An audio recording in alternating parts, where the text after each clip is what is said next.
Aleluia. De manhã nós cantamos uma música aqui, não tinha um trompete, o André chegou. Ele está precisando de um trompete, André, para fazer.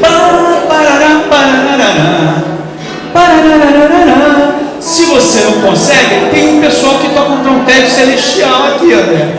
Vamos lá. Tom. Lá. 1, 2. Vou pedir ajuda do pessoal aqui. Vamos lá. Vamos lá. Começa que o André vai treinando. Vamos mostrar para o André como é que é, pessoal. 1, 2.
Abra sua Bíblia, segunda carta de Paulo aos Coríntios, capítulo de número 5.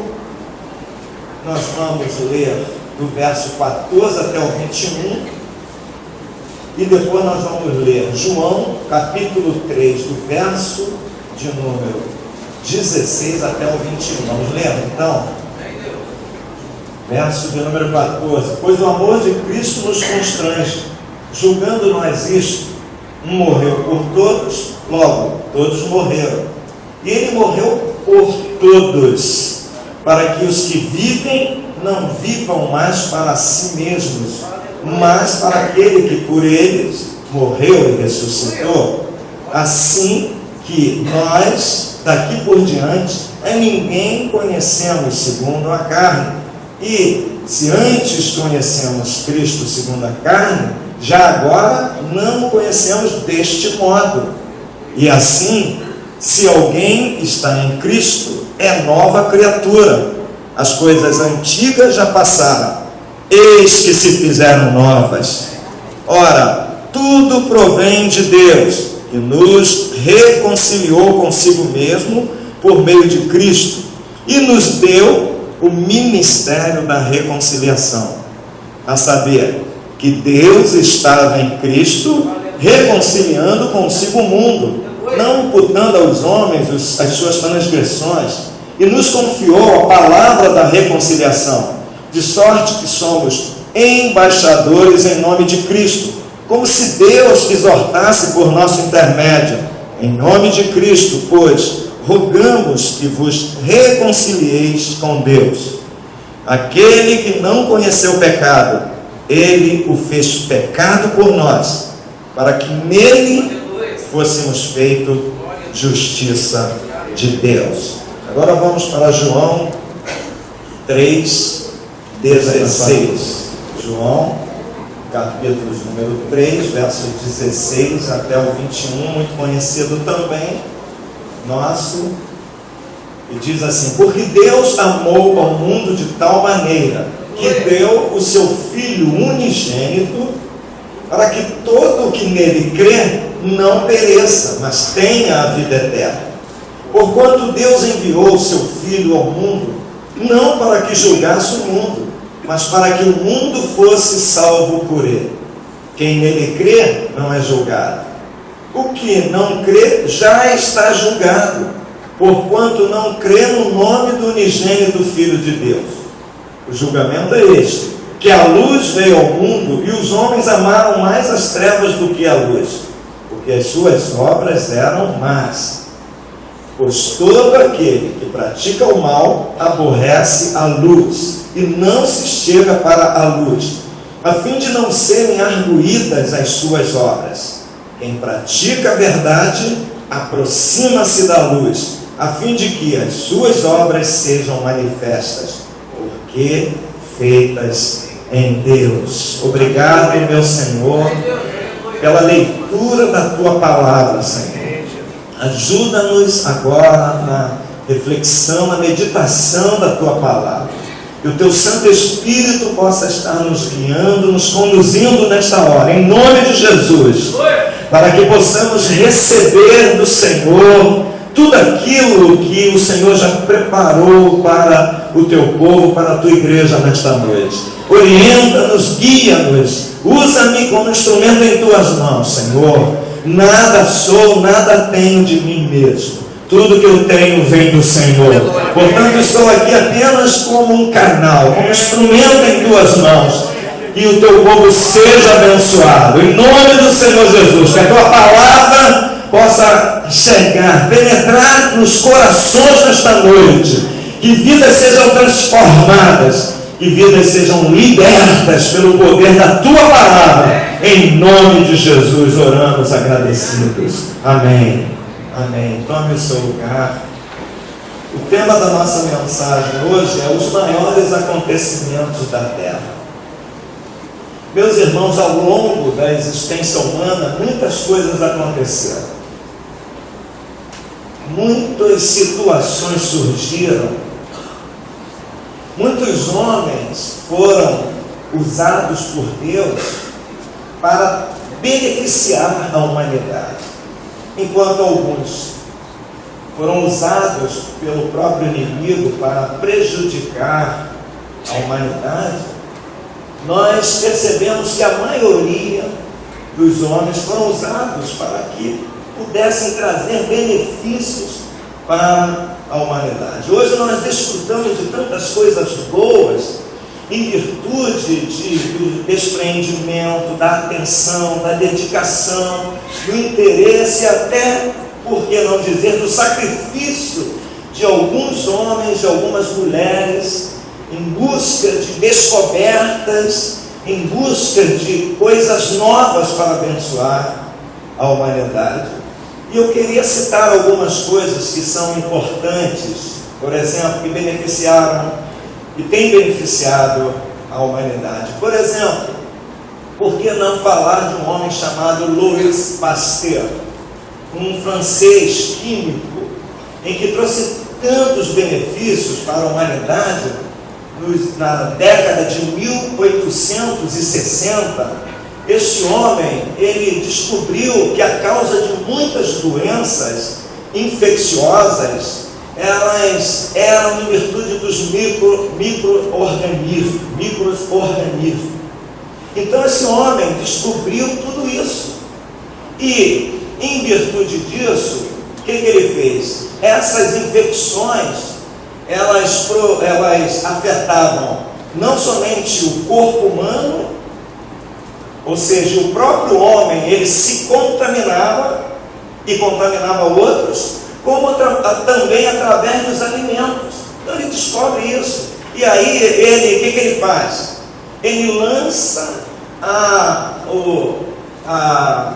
como se diz, o ferver os elementos líquidos. Então a alta temperatura na água, por exemplo, nos líquidos, para que pudesse matar esses micro-organismos.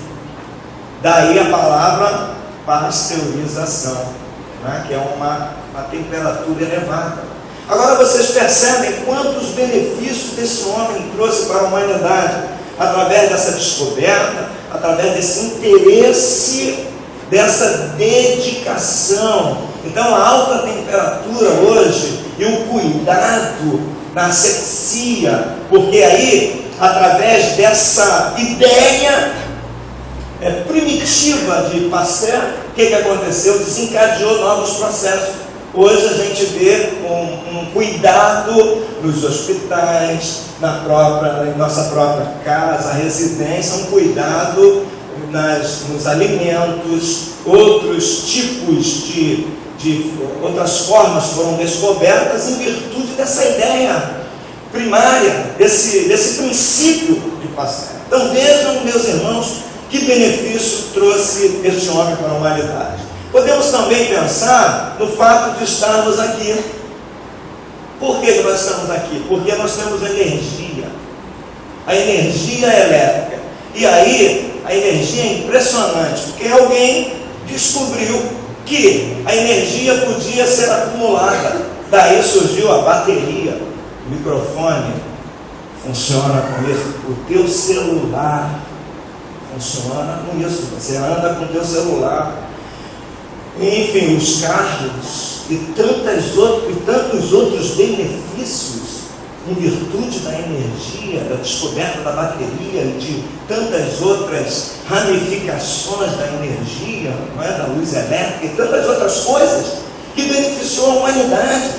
Hoje nós temos imagine-se um mundo hoje com essa quantidade populacional, 7 bilhões de pessoas, que se vivêssemos ainda no período da Idade Média, por exemplo, se a tecnologia não tivesse avançado, a velocidade lenta, as coisas acontecendo numa lentidão tremenda. Aqui nós estamos numa velocidade.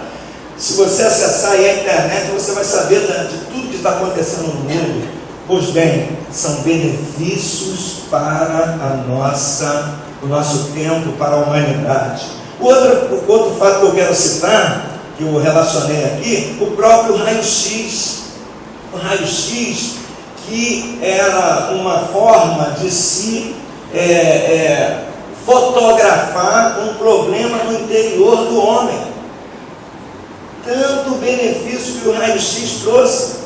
Mas não ficou nisso, porque ele avançou, evoluiu. E hoje nós temos a tomografia, né?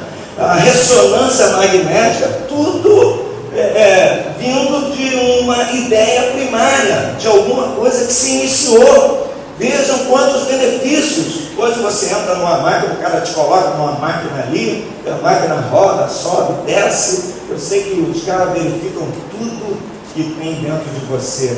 Por exemplo, a minha nora, com 4 semanas de gestação, ela mandou para a gente a cópia meu nome? Oi? Da ultrassonografia que eu estou falando aqui. E ela mandou aí era um pontinho assim, um negócio. Aí ela falou assim: meu sogro querido, eis aí o seu neto. Aí eu vi aquele negocinho aí, e a batida do coração, rápido pra caramba, né? Falei, meu Deus, que coisa linda, maravilhosa, não é?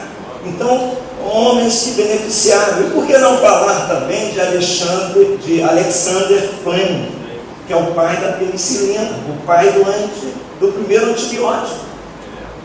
E hoje, quantos antibióticos nós temos pela frente? E cada vez se moderniza porque vírus, todos esses micro-organismos, eles estão resistentes aos antibióticos. E em virtude dessa primária, dessa ideia primeira de Alexander Fleming, a ciência tem avançado, descobrindo tantas coisas maravilhosas, que uma infecção, você é tratado, você é cuidado, e daqui a pouco você está curado. Hoje as pessoas são curadas de câncer, são curadas de AIDS, são curadas de tantas coisas, doenças terríveis. E se nós ficássemos falando, nós poderíamos lembrar de tantas coisas, por exemplo, da fotografia, não é? Que é muito bom para a gente. Hoje a gente guarda coisas das filmagens, nós guardamos fatos relevantes na nossa vida, na nossa história. Podemos falar do relógio, não é?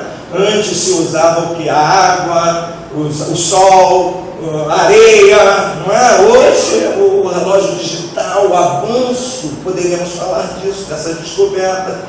Do telefone Graham Bell, que foi o grande homem na telefonia, que chega até nós, os celulares, os aparelhos celulares, não é? Poderíamos falar também da imprensa Gutenberg, que se dedicou, que se esforçou, se empenhou, e ele imprimiu a primeira Bíblia, não é?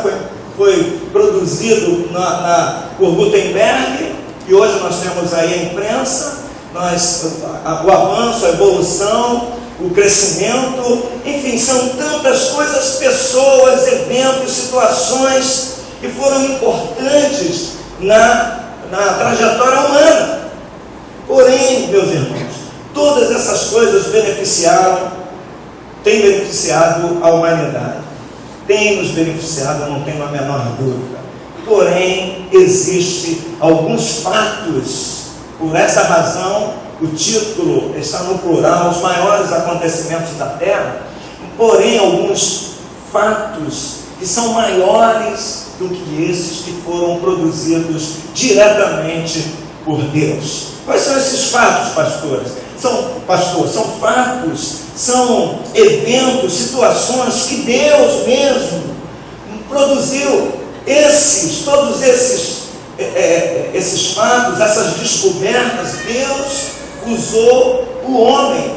Porém, esses fatos que serão mencionados agora, o próprio Deus veio produzir na terra.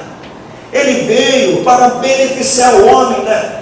Em uma situação que jamais ele poderia ser beneficiado, ele poderia produzir alguma coisa semelhante.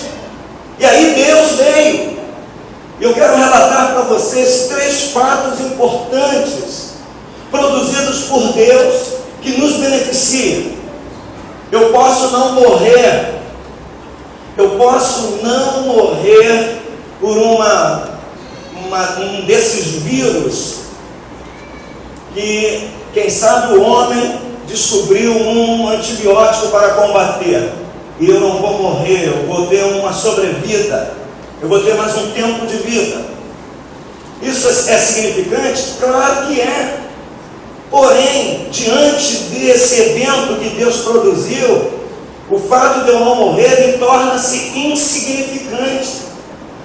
Por quê? Porque isso que Deus produziu tem uma importância maior, tem um significado maior na vida humana, na sua vida, na minha vida. Influencia no meu dia a dia, influencia no meu relacionamento conjugal, influencia no meu relacionamento com os meus filhos, influencia no meu relacionamento com os meus vizinhos, influencia no meu relacionamento no local de trabalho. Ou seja, estes fatos produzidos por Deus, eles são super significantes, eles são maiores do que todos os fatos produzidos por esses homens. A história nos apresenta que nos últimos 150 anos os homens descobriram mais coisas que durante os 4.000 ou 5.000 anos de existência humana. Em 150 anos os homens descobriram tantas coisas que elas equivalem a mais de 4 ou 5 mil anos da existência humana. Porém, eu quero relatar alguns fatos que Deus produziu. O primeiro fato que Deus produziu, e aí a gente percebe, e a gente vai de encontro nos textos que nós lemos, o propósito de Deus, o projeto de Deus, o que Deus tinha no coração, Ele revela produzindo esse fato. Ele revela o propósito do seu coração quando Ele produz esse fato. E Ele diz o seguinte: é o nascimento de Jesus. Ele revela o primeiro passo de Deus para redimir o homem. Aí Deus, quando envia Jesus, o que Ele está dizendo? Ele está dizendo o seguinte: olha, eu quero e vou redimir a raça humana. Eu estou dando oportunidade ao homem para que ele seja redimido do seu pecado, ou seja, restaurado, renovado, revigorado. Eu vou desconsiderar. Redimir tem esse sentido prático. Desconsidero todas as suas práticas pecaminosas. Elas perdem o sentido à medida que você aceita a minha proposta. Quando eu aceito a proposta de Deus, Deus está me redimindo dos meus pecados, ou seja, me fazendo uma nova criatura, um novo homem, uma nova natureza. Tudo que é passado vai para o lixo. Eu me torno um novo homem, novos pensamentos, novos alvos, nova visão, nova maneira de lidar com o meu próximo, nova forma de lidar com as pessoas. Tudo novo. Não é isso que está registrado aqui no texto que nós lemos? Vamos recordar aqui 2 Coríntios, capítulo 2, capítulo 5. Vamos lá ver o texto. 2 Coríntios, capítulo de número 5. Nós vamos mencionar algumas dessas passagens em que o apóstolo Paulo fala isso. É o autor desta carta, o apóstolo Paulo. Então ele diz assim, ele começa dizendo: e assim, verso 17, e assim, se alguém está em Cristo, é nova criatura. As coisas antigas já passaram, eis que se fizeram novas. Percebemos aqui que o passo que Deus dá para redimir, restaurar a humanidade é exatamente fazer este homem novo. Não mais aquele tipo com aquelas mazelas herdadas de Adão, do primeiro Adão, do primeiro homem que foi concebido lá no Jardim do Éden. Deus agora restaura isso. De que forma? Enviando Jesus. Aí vamos para o texto lá, João 3,16. Aquele texto que nós lemos, João capítulo 3, verso de número 16. Vamos ver? Olha só o que ele diz aí. É bem conhecido, mas a sequência que nós não costumamos mencionar. Nós costumeiramente ficamos no verso 16. Ele diz: porque Deus amou o mundo de tal maneira, um amor imensurável, de tal maneira, não se pode medir. Como medir esse amor? Não tem como medir. Não, é inconcebível para nós, a nossa mente, nosso raciocínio, que deu o seu Filho unigênito para que todo que nele crê não pereça, mas tenha a vida eterna. Ou seja, esmiuçando isso, o que Deus fez? Deus vem ao mundo para produzir um filho. Pense bem nisso, presta atenção. Separa Maria pela sua graça, olhou o coração de Maria e separou aquela menina e produziu um filho. O único filho, homem, o único filho nascido neste mundo, filho de Deus, Jesus, homem. E agora, imagine, você tem seu único filho. E agora Deus o que faz? Por ele ter nascido sem a genética, fora da genética adâmica, ou seja, ele foi produzido pelo Espírito Santo. Maria foi usada por Deus, produzido no ventre de Maria. E então nasce sem a contaminação do pecado humano. E agora Deus pega esse filho, ele nasce, cresce, e Deus fala assim: agora é a hora de você, no tempo certo, de você se oferecer como sacrifício pela humanidade. Seu único filho, é exatamente isso que aconteceu. Você tem um único filho e você pega esse filho e entrega para morrer lá na cruz do Calvário. Jesus morre pelos seus pecados e pelos meus pecados. E ele diz aqui na sequência, porque deu seu Filho unigênito para que todo que nele crê não pereça, mas tenha vida eterna. Porque Deus enviou o seu Filho ao mundo, não para que julgasse o mundo, mas para que o mundo fosse salvo por ele. Quem crê nele não é julgado. O que não crê já está julgado, porquanto não crê no nome do unigênito Filho de Deus. Percebemos aqui que só há dois caminhos. Deus oferece a salvação. Se nós fizéssemos uma comparação com esses vultos aqui da história, que descobriram tantas coisas maravilhosas, por exemplo, tem um grupo contaminado. Existem no mundo, esse mundo é dividido em dois: tem um grupo contaminado pelo pecado e um grupo que foram descontaminados desse pecado através do sangue de Jesus. É a única forma de eliminar esse vírus do pecado, é o sangue de Jesus que descontamina você.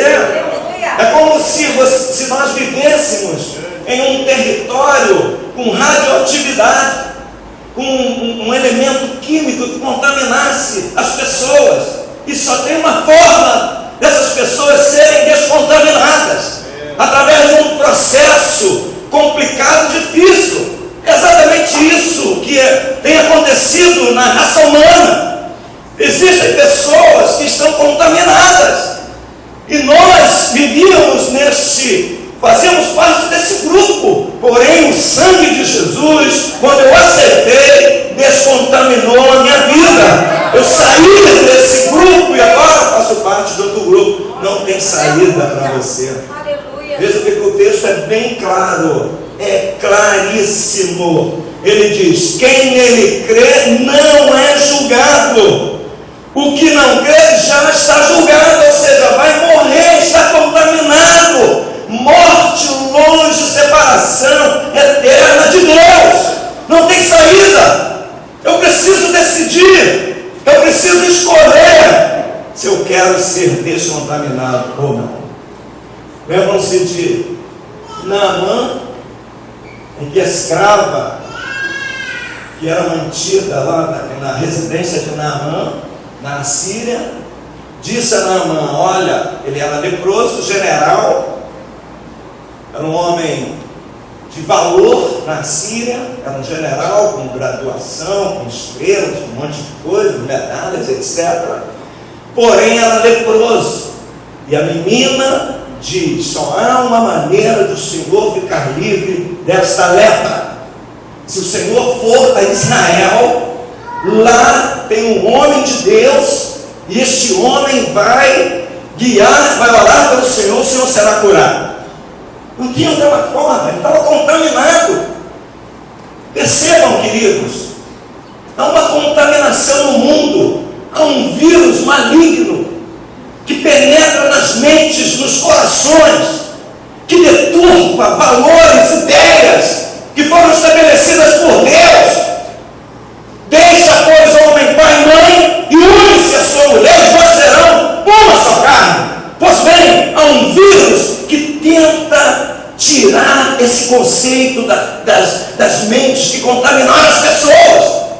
E agora há uma apologia maligna, diabólica, proveniente deste vírus, que diz o seguinte: que o amor é livre, que o amor pode existir entre um homem e uma mulher, e um homem e outro homem, e uma mulher e outra mulher.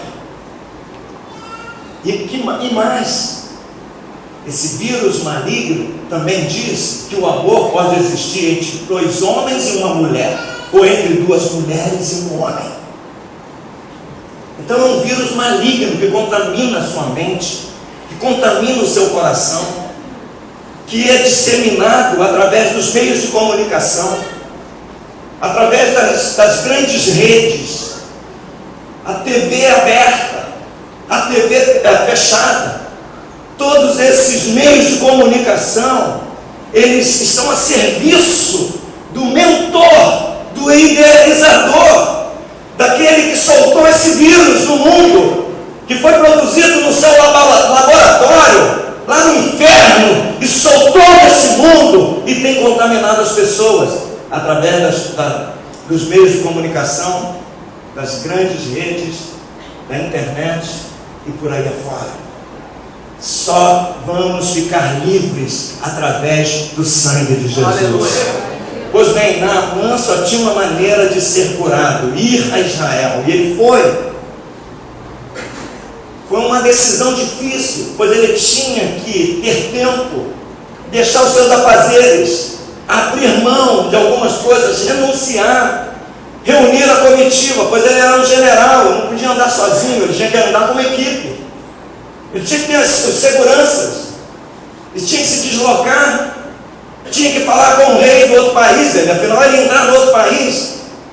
Vejam, meus queridos, quando você tem que decidir alguma coisa, você precisa fazer um esforço grande para tomar essa decisão. Eu preciso decidir diariamente se eu quero Jesus, se eu quero permanecer descontaminado. Eu tenho que decidir aqui. Eu tenho que decidir quando sair daqui, quando chegar em casa, quando eu acordar, quando eu abrir os olhos. Eu preciso dizer: eu quero viver descontaminado. Eu não quero aceitar esse vírus. Naamã foi. E chegando em Israel, o profeta disse: mergulha 7 vezes no Rio Jordão. Renúncia, humilhação. Naamã tinha que se humilhar para mergulhar no Rio Jordão. Rio sujo, em comparação ao rio do seu país, aos rios do seu país, que a Bíblia relata, Abana e Farfar, 2 rios de águas cristalinas, e agora eu tenho que mergulhar. Um rio sujo. Ou seja, para aceitar a descontaminação, eu preciso me humilhar. Eu não sou mais o grandão, eu não sou mais o senhor fulano de tal, eu não sou o PhD tal, eu sou agora o servo de Jesus. Naamã teve que se humilhar, e ele relutou, porque a nossa carne, a nossa natureza terrena, ela não aceita. Ninguém quer ser humilhado, ninguém gosta de ser humilhado. E é bem verdade, se humilhar é difícil, mas do ponto de vista espiritual é necessário.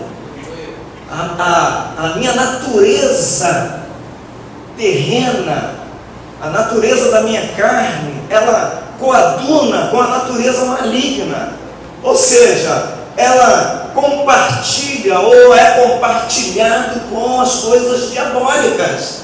É grandeza, é soberba, é crescer, é ter, é possuir, é poder, é mandar. Enfim, é essa natureza diabólica. E a minha carne, ela tende para esse lado. Então foi difícil para Naamã, como é difícil para você que está aqui, como é difícil para nós. E ele teve que descer. Ele recebeu ajuda. Os seus próprios oficiais falaram: mas Senhor, ele não pediu coisa demais. Tem gente equilibrada na vida, Tem muita gente equilibrada, gente que dão bom, pessoas que aconselham bem. Ele não te pediu nada difícil, é só mergulhar 7 vezes. Isso é rápido. Enquanto algumas pessoas, elas colocam gasolina num foguinho para que torne-se uma grande fogueira, existem algumas pessoas que elas colocam água. São pessoas coerentes, são pessoas sensatas, são pessoas que aconselham. Porém, pois bem, Naamã recebeu esse conselho, mergulhou no Rio Jordão. E diz a Bíblia que, quando ele efetuou o 7º mergulho, a sua pele tornou-se como a pele de um bebezinho, limpinha, purificada, limpa. É assim que Deus faz. Novo, homem novo, mulher nova, cabeça nova, natureza nova, valores novos, pensamentos novos. Agora eu tenho novos pensamentos, a minha vida é nova. Agora eu vou lutar, agora eu vou avançar. Agora eu não tenho prazer no pecado, embora o pecado me assedie tenazmente, mas eu não quero pecar. Eu fujo do pecado. Eu quero a minha vida com minha esposa, com meu marido, com a minha família, com os meus filhos. A vida é nova. Aleluia. Aleluia. Feche os seus olhos um pouquinho. Aleluia. Eu quero orar por você agora. Glória a Deus. Você que está aqui, Vai o teu nome. eu não sei, o Espírito Santo de Deus está nos orientando, nos guiando para que possamos orar agora. Você quer uma vida nova? Sai do teu lugar agora. Sai do teu lugar. Todos de olhos fechados. Não tenha medo, não tenha vergonha. É o teu Rio Jordão. Você tem que mergulhar agora. Você tem que vencer todos esses obstáculos, esse medo, essa vergonha, mas você vai sair novo. Em nome de Jesus, sai do teu lugar, vem aqui correndo. Você moço, moça, senhor, senhora, venha, não tenha medo, não tenha receio. Deus está te conduzindo, Deus está te levantando e vai te exaltar. Aleluia. Quando você se humilha, Ele exalta. Isso, sai do teu lugar, não tenha vergonha, não tenha medo. É o Espírito Santo de Deus que está nos chamando. Ele é poderoso, aleluia, para dar vida, para renovar. Coloca a mão no teu coração, coloca a mão no teu coração. Creia nesse momento. Não é um momento qualquer. Não é porque alguém veio, eu também vou.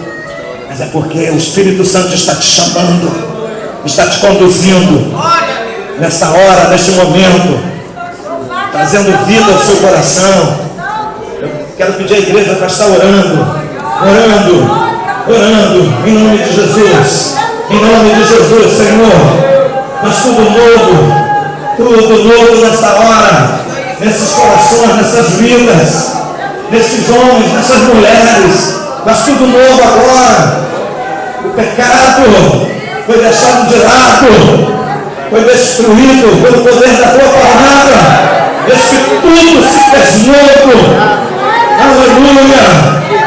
O erro, em nome do Senhor Jesus, vai ser agora cravado na cruz do Calvário. Em nome do Senhor Jesus, todo o poder das trevas, todo o poder maligno, todo o poder opressor, todo desânimo, vai saindo agora em nome de Jesus. Em nome do Senhor Jesus, eu te ordeno, saia em nome de Jesus, saia na autoridade do nome de Jesus. Aleluia, aleluia. Erga a tua cabeça agora, meu irmão. Diga assim: tudo se fez novo. Bem forte, vamos dizer: tudo se fez novo na minha vida, porque Jesus é o meu Senhor. Aleluia. Vamos aplaudir Jesus. Vamos aplaudir.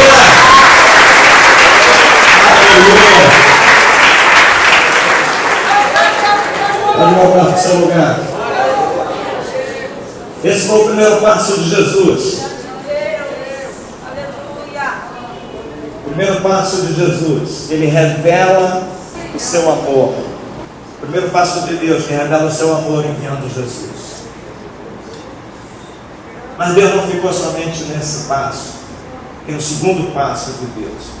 Deus sempre faz as coisas completas. Aleluia. Ele sempre completa a sua obra. Amém. E aí o segundo passo de Deus, que a morte de Jesus revela o segundo passo de Deus para reconciliar o homem.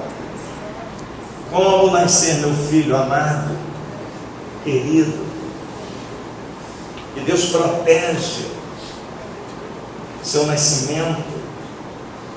Há um bloqueio, há uma inimizade contra o nascimento de Jesus, há uma ação predatória tentando matar, destruir o Filho de Deus. Jesus protege, Deus protege Jesus. Por isso nós não adoramos menino Jesus. Nós não adoramos menino Jesus. Nós adoramos Jesus homem. Porque se Deus quisesse que Jesus morresse menino, ele deixava Herodes matar Jesus. Mas o sacrifício não seria válido. Porque Jesus era um bebezinho. Como um bebê teria consciência do sacrifício que ele ia trazer para a raça humana? Jesus tinha que crescer, tinha que se tornar-se homem, adulto, dentro da sua cultura judaica, a partir dos 30 anos, para que ele pudesse se doar. Jesus teria que se doar como homem. Ele tinha que querer morrer por causa dos homens. Não foi isso lá no Getsemane? Ele orou, disse: Pai, se possível for, passe de mim esse cálice. Eu sei que beber esse cálice é terrível, porém seja feita a tua vontade. Para que a raça humana fosse salva, tinha que um justo morrer, um justo homem sem pecado. Aleluia. Porém Jesus fez a vontade de Deus. Paulo, escrevendo sobre isso, Paulo disse que ele foi obediente até a morte, e morte de cruz. Então agora Jesus vai à cruz, vai morrer. E a morte de Jesus, ela dá continuidade ao processo de Deus. Não adiantava somente nascer o Filho de Deus, para que todo mundo ficasse admirando, fazendo presépio, colocando presentinhos, essas coisinhas, estrelinhas. Isso não tem sentido. No plano de Deus não está completo. O plano de Deus não estava realizado apenas com o nascimento do Filho de Deus, do bebezinho lindo, maravilhoso, que nasceu com tanto sacrifício, com tanta dificuldade, da exaltação a Maria, que tem todo o seu valor como nossa irmã em Cristo. Assim como você é usado por Deus e tem o seu valor, lá no céu você vai receber o seu galardão das obras que você fez, de tudo aquilo que você realizou em nome do Senhor Jesus, para a glória do Senhor Jesus, que você manteve a sua santidade. Por quê? Porque você é forte, porque você é poderoso, porque você é capaz? Não! Se você está conseguindo manter a sua vida santa, meu irmão, é porque Jesus está te capacitando, porque o Espírito Santo habita em você, porque Ele tem te fortalecido. Não é porque você é mais ou é melhor que alguém. Pois bem, lá na cruz, a Bíblia diz que Jesus inicia o processo e tantas coisas aconteceram, mas no tempo certo de Deus, Ele foi preso. E Jesus, quando vai preso, Ele fala: olha, eu andei em tantos lugares, fiz tantas coisas, e pratiquei tantas coisas boas, curei. Ele foi odiado por isso, porque Ele curou enfermos, Ele contrariou os princípios religiosos da época, que eram os princípios com normas, com regras, com cerimonialismo, com uma série de coisas sem nenhum efeito. O apóstolo Paulo, escrevendo aos Colossenses, ele diz que essas coisas não têm poder contra o pecado, não tem poder contra a sensualidade. São coisas terrenas, são cerimonialismos, são rituais. E o projeto de Deus é que haja relacionamento. Por isso Jesus veio, andou no meio dos homens, e quando ele foi assunto aos céus, ele envia o Espírito Santo para continuar. Então você tem o Espírito Santo, ou seja, se relaciona com Deus. Ele habita em você, ele fala com você, ele ouve a tua voz. É relacionamento. Nós estamos aqui falando, adorando a Deus, ele está aqui, tocando nos corações, trazendo uma inspiração para mim, para você, para cada um, conduzindo cada um segundo a necessidade, segundo aquilo que ele sabe, a teu respeito. Ele te conhece bem. Pois bem, Jesus, diante de todos esses fatores contrários, ele foi preso, e a Bíblia diz que ele foi conduzido para ser crucificado. Pilatos apresenta Jesus para a multidão, e como era comum naquele período, no período da paz, soltar um criminoso, soltar um condenado. Jesus, embora não tinha cometido pecado, mas ele estava sendo contado como criminoso. E aí o Pilatos pergunta à multidão: o que vocês querem? Eu devo soltar quem? Jesus ou Barrabás? Diz o texto bíblico que a multidão gritava: Barrabás, solte Barrabás, solte Barrabás. Barrabás era um criminoso, era um assassino conhecido, homem cruel, mas a multidão pedia Barrabás. Meus irmãos, hoje nós olhamos, se nós fizermos uma comparação, nós estamos vendo a multidão apoiando criminosos, bandidos, pessoas totalmente inimigas do povo, inimigas da cruz, inimigas do bem-estar, do bem social, inimigas da família, e a multidão está gritando por essas pessoas, a multidão está votando nessas pessoas, para ser bem mais claro, a multidão está elevando esse tipo de homem,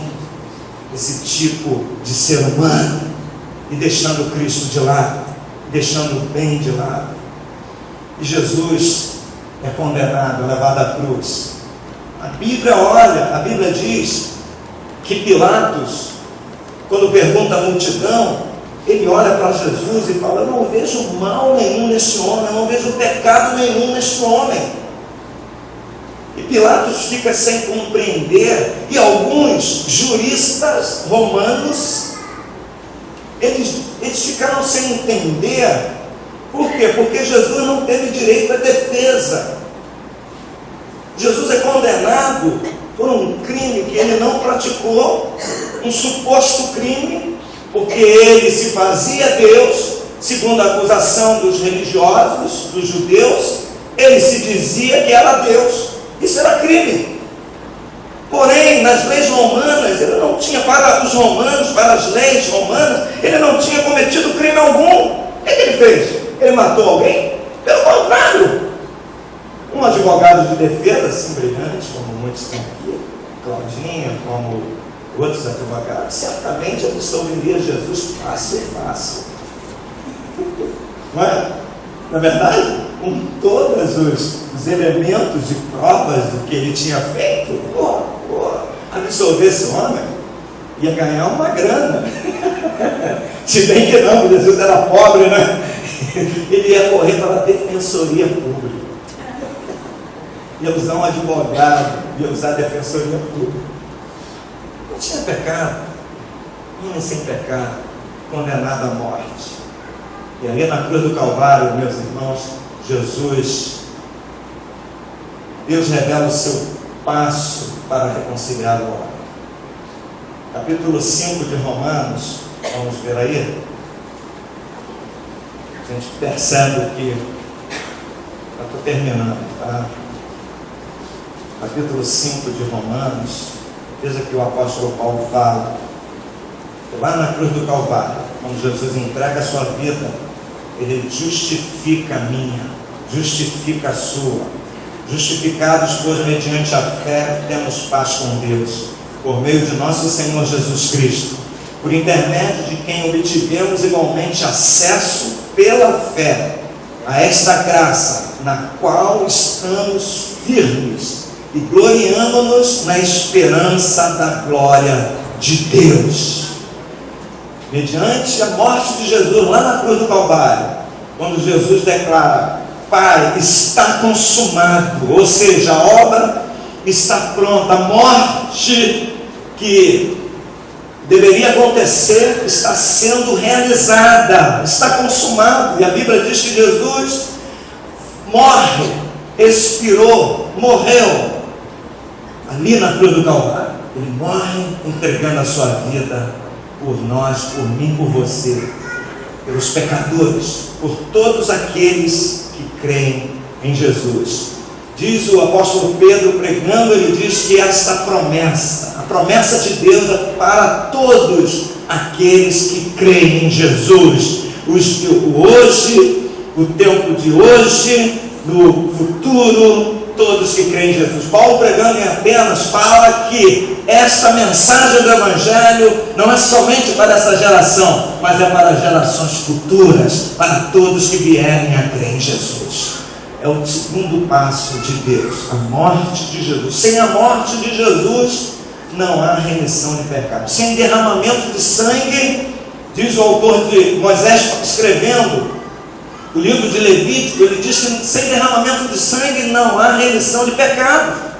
Sem o derramamento de sangue de Jesus, ou seja, a morte de um justo, o preço que deveria se pagar pelo pecado é a morte de um justo. O sangue de Jesus foi derramado, e aí o pecado foi pago. Segundo passo. E o último passo, para nós encerrarmos, a ressurreição é o terceiro passo de Deus para consolidar o seu plano maravilhoso. Porque a ressurreição, ela é interessante, porque quando Jesus morre, parece que é o fim. A morte sempre, para o homem, para a humanidade, é o fim. É o fim de tudo, é o fim da linha. Porém, para Deus, no campo espiritual, não é o fim, é o início da eternidade com Deus. Sem a morte de Jesus, não há eternidade com Deus. Embora sejamos eternos, mas a eternidade é fora de Deus. Então, a ressurreição de Jesus significa que não terminou, é o início de tudo, é o início da minha vida com Deus. E ali na cruz do Calvário, quando ele entregou a sua vida, e ao terceiro dia, diz a Bíblia, que Maria foi ao sepulcro, já de madrugada, e ela olha, o túmulo está vazio, não tem ninguém, somente os lençóis, não tem ninguém. E ela contempla um homem de branco, e ela pergunta: para onde levaram meu Senhor? O que fizeram com ele? E ele disse para Maria o seguinte: olha, Maria, ele não está aqui, ele ressuscitou, cumpriu a sua palavra. Lembra-se do que ele disse? Ele disse que ele iria ressuscitar ao terceiro dia. Quando pediram um sinal, ele falou assim: o sinal que eu vou dar é o sinal de Jonas, que assemelha-se a um tipo de ressurreição. Da mesma forma que Jonas ficou 3 dias no ventre de um grande peixe, assim o Filho do Homem vai ficar 3 dias no coração da terra, e ao terceiro dia vai ressurgir, vai ressuscitar, está vivo, aleluia. E para que não ficasse somente nas palavras do anjo, lá no livro de João, veja aí na sua Bíblia, ele aparece aos discípulos. Lá João capítulo de número 19, capítulo número 20, verso 19, ele diz assim: ao cair da tarde daquele dia, o primeiro da semana, era um domingo como hoje, o primeiro dia da semana. Por isso que nós não estamos presos ao sábado, O sábado é lei. Jesus, ele cumpriu toda a lei. Ele não aboliu a lei, mas ele cumpriu. Nós não estamos presos em dias. Todos os dias são do Senhor. Esse é o dia que o Senhor fez. Alegremos-nos e regozijemos-nos nele. Mas no período da graça, a igreja se reunia no primeiro dia da semana. Nós nos reunimos no primeiro dia da semana para adorar a Deus. Nós vivemos nesse mundo ocidental debaixo da égide da semana inglesa, em que tem o domingo como folga, não é isso? Portanto, nós nos reunimos no primeiro dia da semana, porém não estamos presos aos dias, a dia nenhum, nem sábado, nem domingo, nem segunda. Todos os dias é dia do Senhor, todos os dias eu adoro o Senhor, porém domingo é o dia em que a maioria das pessoas, elas estão de folga, e nos reunimos para adorar a Deus. E no primeiro dia da semana Jesus ressuscitou. Ao cair da tarde daquele dia, o primeiro da semana, trancadas as portas, diz o verso 19, onde estavam os discípulos com medo dos judeus, veio Jesus, pôs-se no meio e disse: Pai seja convosco. E dizendo isso, lhes mostrou as mãos e o lado. Ele mostrou a prova: aqui sou eu mesmo, olha as mãos, olha o lado, fui ferido pela lança, as minhas mãos foram cravadas lá na cruz. Alegraram-se, portanto, os discípulos ao verem o Senhor. E disse-lhes, pois Jesus outra vez: Pai seja convosco, assim como o Pai me enviou, eu também vos envio. E havendo dito isto, soprou sobre eles e disse-lhes: recebei o Espírito Santo. Se de alguns perdoardes os pecados, são-lhes perdoados. Se nos retiverdes, são retidos. Aleluia! Jesus está vivo. Jesus ressuscitou. Há momentos que nós não cremos, ou que nós não criamos, ou algumas pessoas que não creem, como Tomé. Tomé não estava presente, e quando os discípulos falaram, ele não creu. Talvez alguém tenha falado para você que Jesus ressuscitou, e você não está crendo, ou você não crê, ou você tem dificuldade, e aí Jesus se manifesta, porque Ele é poderoso, Ele é vivo. Hoje Ele está aqui na presença do Espírito Santo. E aí aconteceu com Tomé. Diz a sequência que Tomé ele não estava no meio dos irmãos. Aí passaram 8 dias, passou-se uma semana.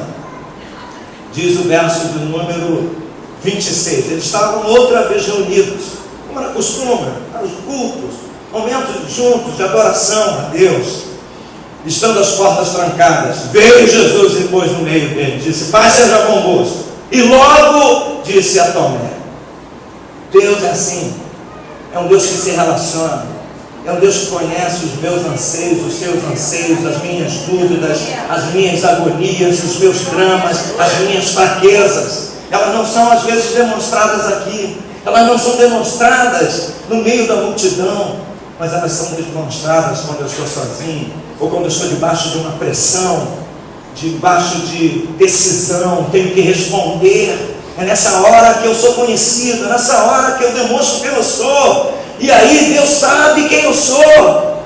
E Ele foi lá porque Ele sabia que Tomé precisava dele. Ele está aqui porque Ele sabe que você, que eu, que precisamos dele. Eu preciso dele. Talvez você seja um grandão, um gigante, tenha uma estatura alta, seja forte, falar grosso. Quando você fala, todo mundo treme, mas quem sabe por dentro, você é muito incapaz, você não tem capacidade, você é frágil, você é fraco, o seu interior, os seus sentimentos, as suas emoções, Deus conhece isso. Talvez eu não conheça, nem o seu vizinho, nem o seu amigo, mas Deus conhece todo o seu interior, conhece o seu coração, conhece as suas limitações. Foi exatamente isso que aconteceu. Quando Jesus entra naquele lugar, ele se dirige a Tomé e ele disse: põe aqui o dedo e vê as minhas mãos. Tomé, põe o dedo aqui e veja as minhas mãos. Chega também a mão e põe no meu lado. Não sejas incrédulo, mas crente. Deus sabe da nossa incredulidade. E Deus sabe da sua incredulidade. Desculpa, eu preciso falar no último ponto, tá? Amém. Mais 5 minutos, tenha paciência. Amém. Quais são os impactos desses 3 acontecimentos? Primeiro, qual o impacto? Como vai impactar você? Ah, pastor, Jesus morreu, Jesus nasceu, morreu, ressuscitou. O que é que eu tenho a ver com isso? Vou dizer o impacto. Primeiro impacto, a garantia do perdão dos pecados. Você sabe o que significa isso? Passado, presente e futuro. O passado significa o teu sentimento de culpa. O que você fez? Não fala, pelo amor de Deus. Imagine eu, 62 anos. Olha a estrada que eu já percorri. Imagine o que eu fiz. Só Deus sabe. Só Deus sabe. Teu passado, ele é perdoado. Você não tem mais o direito de viver com sentimento de culpa, se acusando. Você pode ter cometido as maiores atrocidades. Abortou, assassinou, fez coisas terríveis, fez gente chorar, gente sofrer. Talvez muitas pessoas estejam ainda sofrendo por tudo que você fez, mas é uma garantia de perdão. Você pode ser perdoado, ele elimina essa culpa. Quando você confessa, lembra? Quando se confessarmos os nossos pecados, ele é fiel e justo. E aí ele faz nova todas as coisas. Quando eu confesso o meu pecado, eu reconheço que eu pequei. Quando eu reconheço que eu pequei, eu reconheço que eu fui culpado por aquela atrocidade, por aquele tipo de pecado, de delito. Eu reconheço isso. E agora, o que eu faço? Senhor, me perdoa. Jesus perdoa. E agora eu vou reparar danos. Se for possível, eu reparo os danos. Por exemplo, se eu fiz um filho que está por aí, e aí? O que eu vou fazer? Tem que reparar esse dano. Quando eu confesso o meu pecado, eu sou perdoado. Mas o filho está lá. Precisa do pai. Precisa do amor, do carinho, do reconhecimento do pai. E precisa também de recursos materiais. Preciso reparar danos. Lembram-se de Zaqueu? Quando ele desce, ele reconhece o seu pecado. E o que ele diz? Resolvo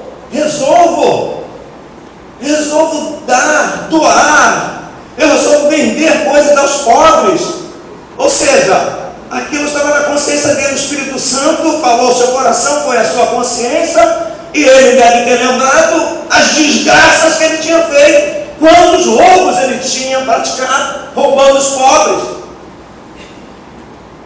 não permitindo que muitas crianças pudessem se alimentar.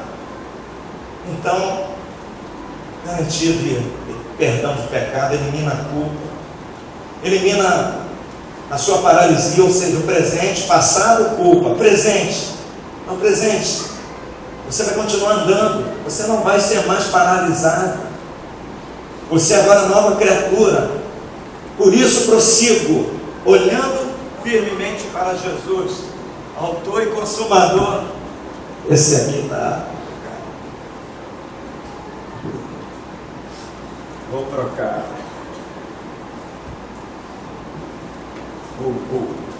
Isso. Olhando firmemente para Jesus, deixando as coisas que para trás ficam. Existem pessoas que elas não conseguem viver, elas estão paralisadas. Então, o meu presente, eu sou perdoado. Eu sou perdoado, eu estou agora em uma nova vida, novamente. Novos horizontes, nova visão. Porém, isso é um processo que a Bíblia chama de santificação. Eu vou me santificando, vou me aproximando cada dia mais do Senhor. Por isso que Paulo fala: prossigo, avanço. Eu não me permito ficar parado. Eu não vou ficar parado. Eu pequei, eu sou novo ainda, estou começando. Eu estou começando a andar. Como acontece com uma criança que começa a andar, dá os primeiros passos. Ela vai, cai. Aí levanta, vai. Algumas têm medo de dar continuidade. Ela não levanta. Ou algumas levantam e ficam encostadas na parede. Eu me lembro de uma assim, ficava encostado na parede, ficava em pé. Aí não dá nada, bebezinho, vem com a mamãe, vem com o papai. Minha mãe falando, e ele está lá. Aí vai, se abaixa. Tem crente assim. Então, o seu presente, o presente que Deus te dá, essa vida nova, é para você andar, para você prosseguir, para você avançar, para você crescer, se envolver nas coisas de Deus, na obra de Deus, nessa nova vida.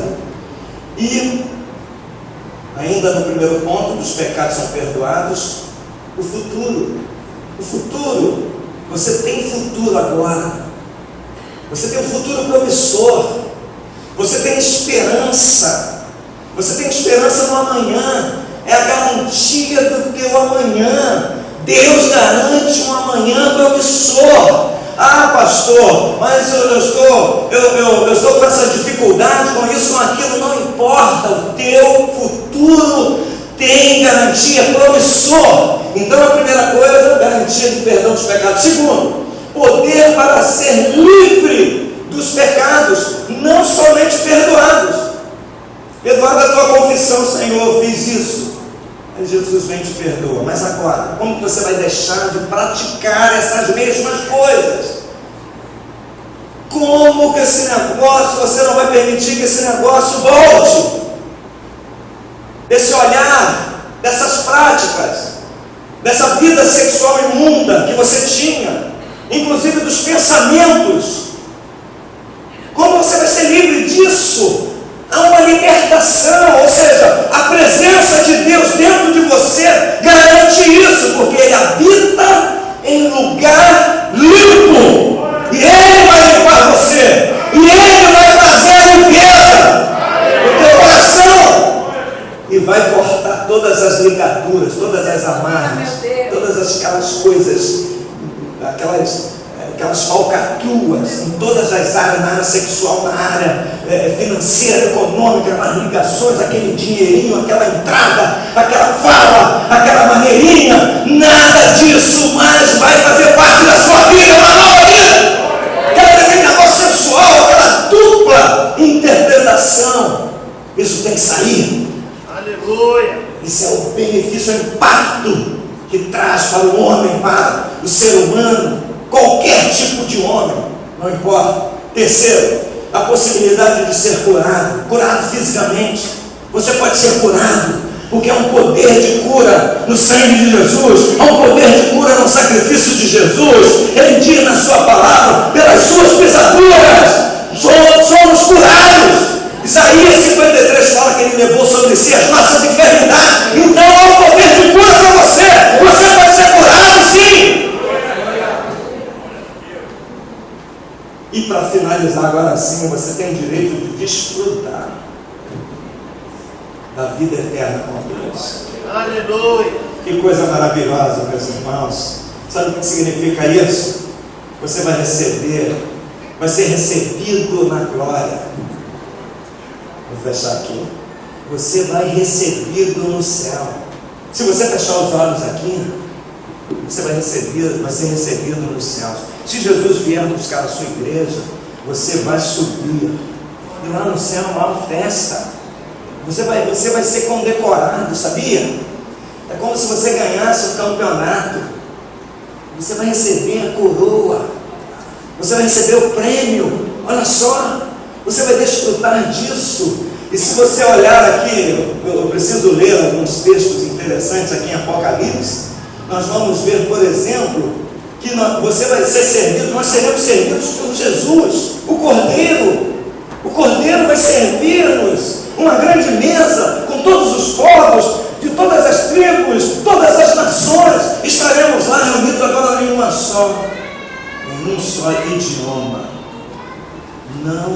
haverá mais inglês, francês, português, um melhor que o outro, um idioma mais poderoso e tal, nada disso. O maior estadista da história humana, Jesus Cristo, vai unir todos os povos, todas as tribos, não haverá mais diferença, não haverá mais preconceito, que você é amarelo, você é vermelho, você é negro, você é branco, nada disso, todos em uma só nação, em uma só canção, em um só Rei, Jesus Cristo, aleluia!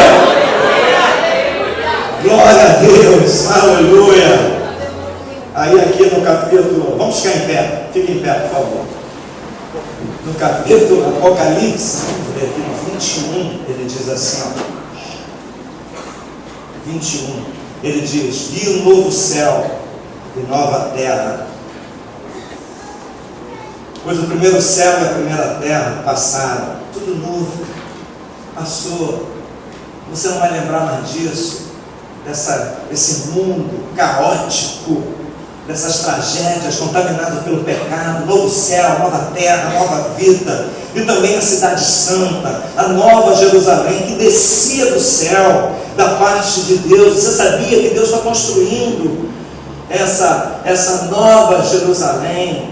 Deus está ajustando isso para que essa nova Jerusalém desça, para que nós possamos habitar nessa nova, eu já falei na classe de batismo, uma das coisas mais gostosas da vida é você entrar numa casa nova, não é? Num carro novo. Eu nunca entrei no carro zero, assim, meu.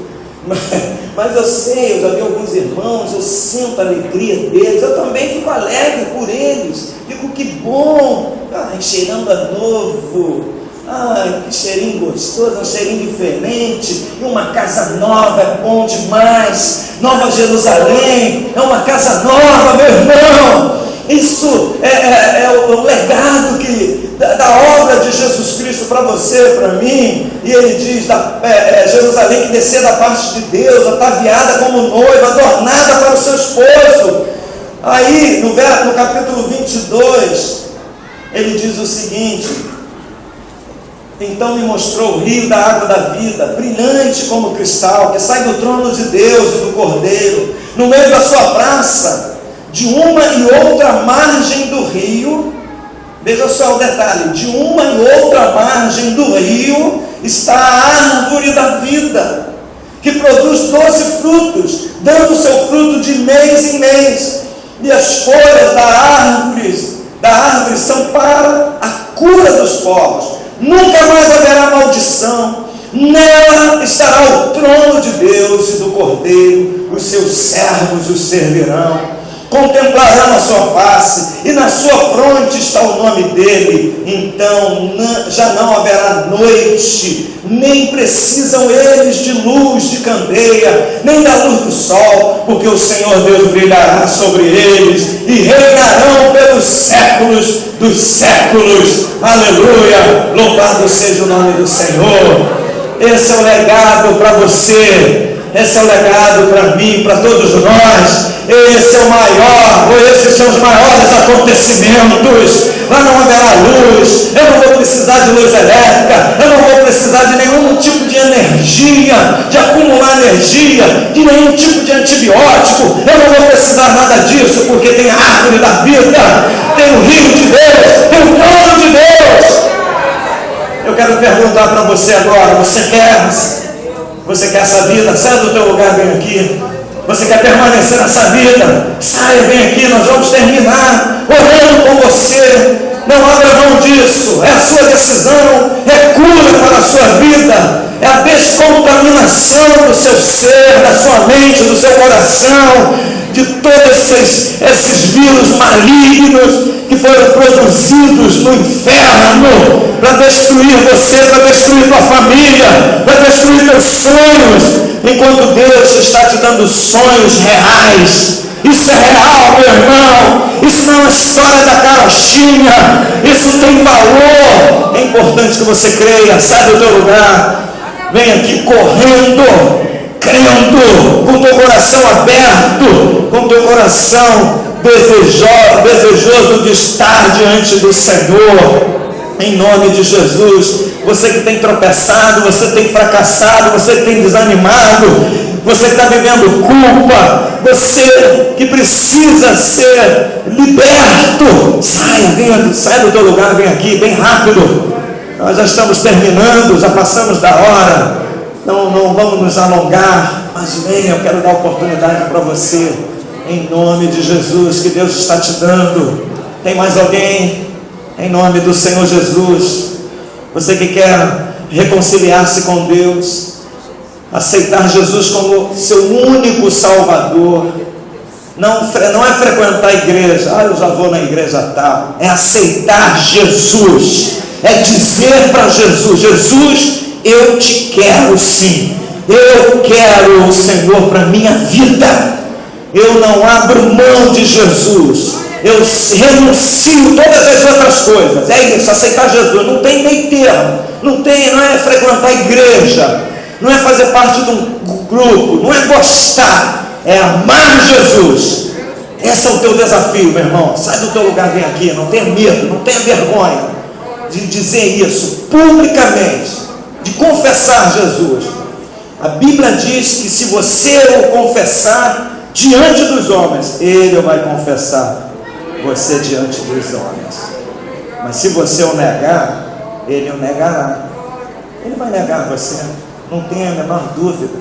Então sai do teu lugar, não tenha vergonha, não tenha medo, não fique preso ao sistema religioso, ao sistema de cerimonialismo. Não fique preso a essas coisas.